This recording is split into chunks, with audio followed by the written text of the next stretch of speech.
Hi everyone, my name is Leanne and today I'm bringing you a book haul.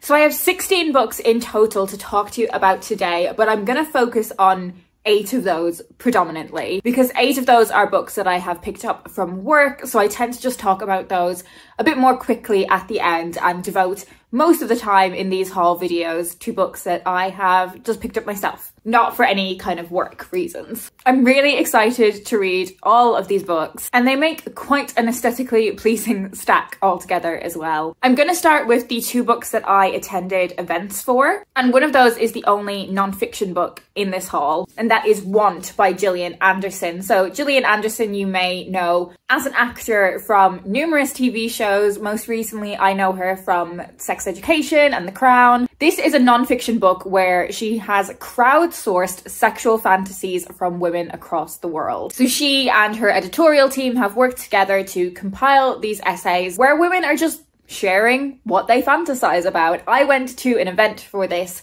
at the South Bank Centre and it was so good. There was a group of women sharing their experiences around sexual fantasy and talking about how sexual fantasy for women is considered culturally, and there were 2 actors who were reading out some of the entries as well, and that made me so excited to read this. Gillian herself does have a sexual fantasy included in this book, but it's not known which story is hers. I think this will be such a fun read and I'm obsessed with the cover design for this book. I love cover designs that are really simple but so effective. And the other book I went to an event for was Think Again by Jacqueline Wilson. Now I am a big Jacqueline Wilson fan. Her novels formed such a big part of my childhood reading, and I attribute the fact that I am a big reader now. I am working in the publishing industry. I love books. I attribute so much of that to how much I adored Jacqueline Wilson's writing when I was younger. I haven't fully kept up with all of the children's books that she has published in recent years, even though I do love reading children's books. But when I heard about this book, I knew I had to get my hands on it because it is a novel for adults. It takes the characters from the Girls in Love series, which was on the older end of the books that she wrote, kind of into YA territory. It takes those characters and revisits their lives when they are now in their 40s. It was a Waterstones event I went to, and the energy in the room, hearing Jacqueline Wilson in conversation with Donna Porter, the energy was just like so good. I mean, kind of similarly to Want, it was a group of predominantly women just having a really good time. And particularly at the Jacqueline Wilson event, it just felt like everyone in the room had this collective shared experience of connection with Jacqueline's writing, and that was so powerful.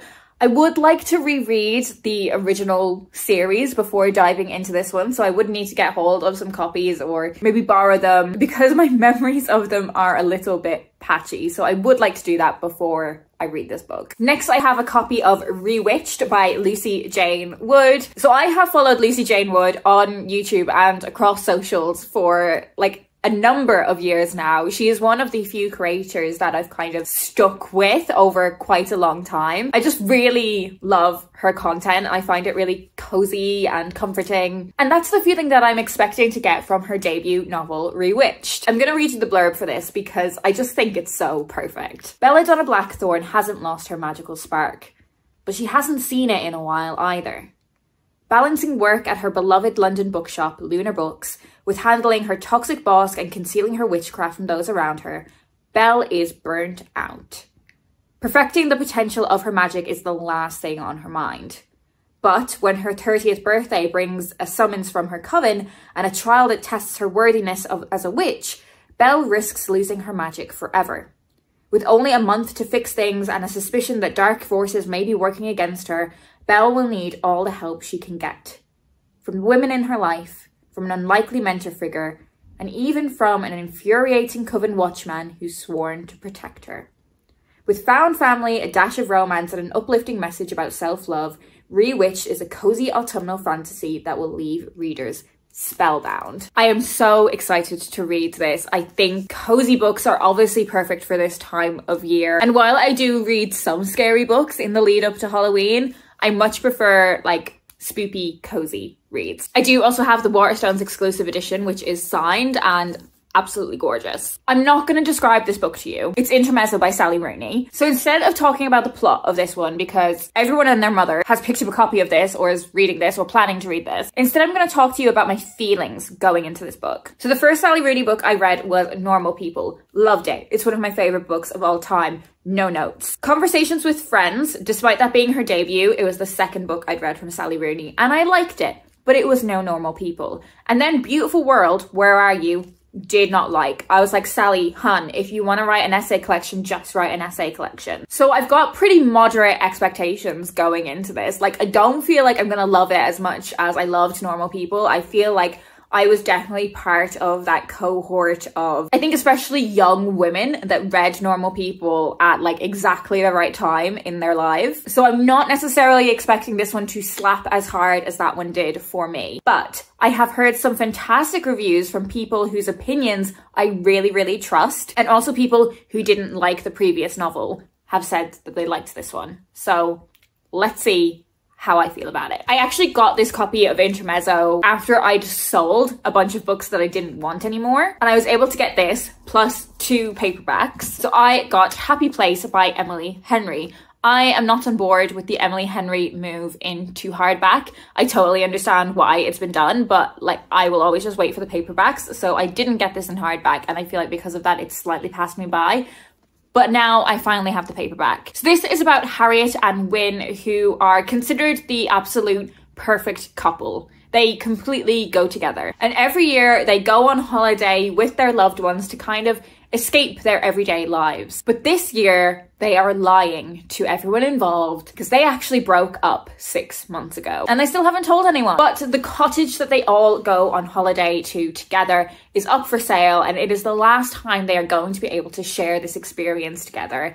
And they don't want to ruin the experience for everyone else by breaking up. So they decide to fake the relationship for 1 more week. That sounds so messy. I love it. Next, I have Big Date Energy by Bethany Rutter. I have read some of this author's young adult books before, but not yet any of her adult fiction. And I'm so excited to read this. So this book is about Fran, who has been a serial monogamist. She has always been in long-term relationships. But now that she is single again, she is determined that she is really gonna enjoy her singledom. And she is going to bring big date energy. But her mother has some other ideas and ends up signing Fran up for a reality dating show, which promises to pair people with their perfect match. She goes along with this expecting just to have a bit of a laugh, end up with some stories, but it is then that she is confronted with Ivy, who was her high school romance, her first love, and the one that got away. I heard Bethany talk about this on her podcast and it just sounded so brilliant to me and I knew I had to get a copy. Next I have Call It What You Want by Alyssa Derogatis. This was a bit of a cover buy and a bit of a Taylor Swift title buy. So this is set in America and it follows our main character Sloane, who in 2016 is in her final year of college. And it is set to be her best year yet. She is really enjoying student life, going out, drinking, but she's also dreaming about her postgraduate life in New York City. And then the last thing she needs is some guy to get in the way of her goals. With graduation looming, she just needs to knuckle down and focus on getting that dream job after graduation. But then Ethan comes along, and Ethan is a spanner in the works. Despite the cover and Taylor Swift title being the things that initially drew me into this book, I think I'm going to absolutely love it. And then the final book of books that I just bought myself is Loverbirds by Leanne Egan, and I really approve of this author spelling her first name correctly because there are lots of variations on how people spell the name Leanne, and I only approve of this one. All I know about this book is that it is a young adult female romance set in Liverpool. I really like particularly young adult novels that are set more regionally, by which I mean outside of London. And I also think this has kind of enemies to lovers vibes, but in kind of a more tender way than necessarily a tropey way. And I don't really know anything about it other than that, but I'm excited to read it. Next, I have the books that I picked up from work, so I can see that the sun is setting in front of my very eyes. So I'm gonna try run through these as quickly as I can. Skandar and the Skeleton Curse. This is the 4th installment in the Skandar series. epic, magical, filmic adventure for middle grade readers. If you are someone that likes reading middle grade, or you have a young person in your life, I'm sure this series is already on your radar. I will be talking about this one in my October wrap up. Next is Robin Hood, aged 10 3/4 by Ben Miller. Ben Miller writes fairy tale inspired modern retellings, and this one is of course inspired by Robin Hood. I always find Ben's books really cozy. I really enjoy reading them, and I will always fly through them in one sitting. Nothing Like the Movies by Lynn Painter. Now, so many people have read Better Than the Movies, and this is the follow-up. If you read Better Than the Movies, you will know it is packed full of rom-com references, and this book is no different. Ministry of Mischief by Alex Folks. This is a middle grade book that features monsters causing mischief and behaving badly. It's perfect for fans of Monsters Inc. And finally, I have Make My Wish Come True by Rachel Lippincott and Alison Derrick, who you may remember as the co-author pair who wrote She Gets the Girl, as well as writing their own novels individually. This is a sapphic romance that is set in a small American town in the run-up to Christmas. I have read bits of this already, but I will wait to read the whole thing for when I get closer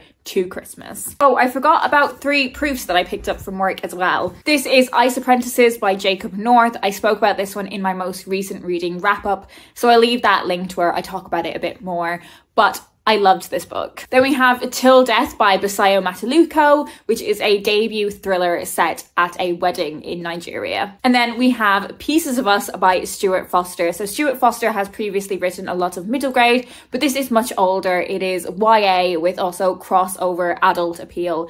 It's a really emotional, powerful, and important story about male friendship, male mental health, specifically around male eating disorders, specifically bulimia, and also a life cut short. It is a very powerful emotional read. So that is it. They are all of the books that I'm going to talk to you about today. Do leave me a comment down below and let me know if you've read any of these already and what you thought of them. If you want to let me know you are here but you don't have anything in particular to say, leave me some sort of cozy autumnal emoji, whether that is a hot drink, a pumpkin, or some autumnal leaves to represent ReWitched. If you want to keep up with my reading in between these videos, do give me a follow over on Instagram. It is linked down below in the description. That is it for me today. I hope you're doing well, and I will speak to you in my next video.